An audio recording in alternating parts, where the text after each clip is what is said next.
जो सोने का लोटा गाती हो, सोने का लोटा नहीं गाना है, सोने की थाली नहीं गाना है, क्या गाना है? क्या? स्टील के लोटे में नल वालो पानी, स्टील के लोटे में नले वालो पानी, स्टील के लोटे में नल वालो पानी, स्टील के लोटे में नले वालो पानी।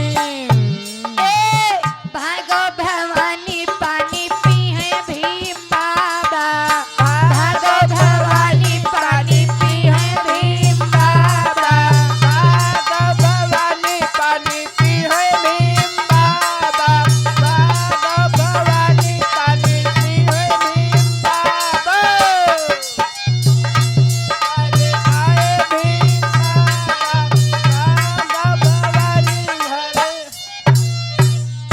और स्टील की थाली में भोजन परोसे, स्टील की थाली में भोजन परोसो, स्टील की थाली में भोजन परोसे, स्टील की थाली में भोजन परोसो। भागो भवानी भोजन करी है भीम बाबा, भागो भवानी भोजन करी है भीम बाबा, भागो भवानी भोजन करी है भीम बाबा, भागो भवानी भोजन करी है हमारे बाबा, भागो भवानी भोजन करी है भीम बाबा।